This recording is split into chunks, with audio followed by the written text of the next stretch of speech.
Well, SacOil's goal to become a Pan-African oil and gas company was hit with significant headwinds in the industry and the global economy, but the weak rand helped the company in foreign gains, totaling 46.8 million rand. That's up from 5.8 million in 2015. And the SacOil CEO, Dr. Thabo Kgogo, joins us now for more on the year that was. Evening to you, Doctor. We haven't had you in the studio, certainly not at this time of the day before, so perhaps just give us the context that these numbers are coming from and your operational reach. Okay, thank you, David. Look, we report a profit of about 40 million rands versus a significant loss last year of 277 million. Two contributing factors. The first one is the foreign exchange gain, and the second one is the restructuring of our asset in the DRC. We used to have an indirect interest in the block. We had an SPV called Semliki. Within Semliki, it's SacOil and DIG. We have exited the SPV. We now have direct interest to the block. What that has also done is that it has removed tax liability of about 200 million rand out of our books. Of course, we started producing oil as of end of February. We've completed the development of the Egypt asset. So going forward, we expect to see revenue coming from oil production. A lot of the things you've done must have been predicated on an oil price of $105 a barrel. It went down, what was it, Wayne, to 26, 27. It's now recovered substantially, but nowhere near where it was. So how has that affected the business?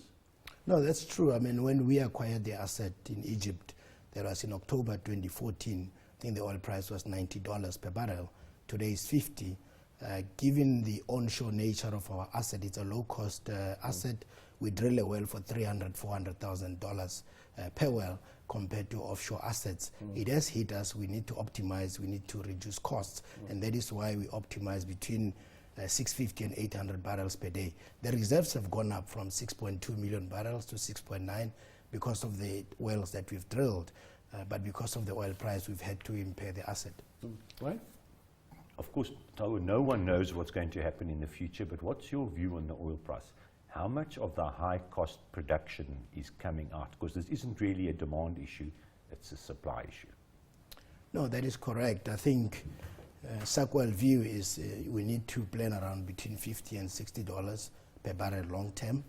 What we're beginning to see is production is dropping off in the US. I think shale oil, anything below $50, they struggle. We've seen some incidents in Nigeria. I think significant drop in the oil production. All that has ensured that the oil price goes up. Long term, $50 to $60 is what we believe we need to plan around. You say you want to be a Pan-African oil and gas company. What is the measure of that? How will we know when you've become what you want to be? Well, as a South African oil and gas company, as you know, we don't have a lot of oil. A lot of oil is in Angola, it's in Nigeria, throughout Africa. So our view is, for the country, we need to look at security of supply, we need to look at balance of payments.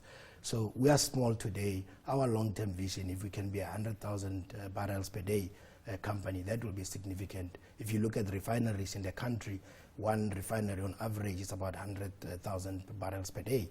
So I think that will talk to our strategy of being a Pan-African company. We're in Johannesburg, there's not much oil here, so we need to go out into Africa to look for oil. There used to be stories that they would store crude oil in the old gold mines. That was the only way Johannesburg was going to get oil. I've got a report here from Business Day from May the 20th talking about the PRC's involvement in SacOil, and I'll just quote from the report by Sam Kokele. The PRC is facing a renewed opposition-led drive for greater transparency about its affairs that include murky unlisted investments, and a report of a probe into alleged irregularities in a 75 million rand investment in SacOil. Were you able to respond to this? Did you know about this story before it came out? Yeah, this story is not new. I mean, 3 years ago, the new board of SacOil found out that there may have been some irregularities in some transactions. They initiated a forensic investigation. This investigation was done by Ernst & Young. It was completed in October last year. We have reported all this throughout. If you look at our annual report, the report was completed in October. There were some recommendations. Those recommendations were implemented. Some of them meant we had to report to the regulators, which we have done. So there's nothing new. PIC is the largest shareholder of SacOil at 42%. And yes, there have been a lot of stories we've reported on what we have done to strengthen our governance in the company. So that's not new to us. Getting back to the, Wayne, did you have something to follow up there? To the African story that you're involved in, what partnerships have you developed here? Because one thinks of Nigeria, Angola, Kenya presumably was an opportunity for you where they had great hopes of developing oil fields there, but of course dampened by the fall in the oil price.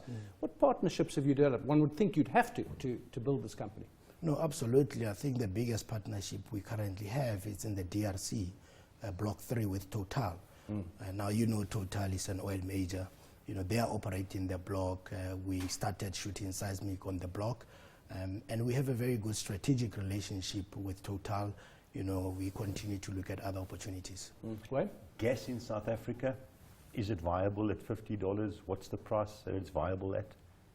Well, typically, gas price is not linked to, in some cases it's linked to the oil price, in some cases it's not. At $50, yes, explorers, because we still need to explore for gas. A lot of companies have cut back on exploration commitments or exploration activities. So I think once we start moving to about $70, $80 per barrel, that's when a lot of companies will be willing to take a risk on exploration and start seeing a lot of exploration, and that includes South Africa. Thanks to SacOil CEO Dr. Thabo Kgogo.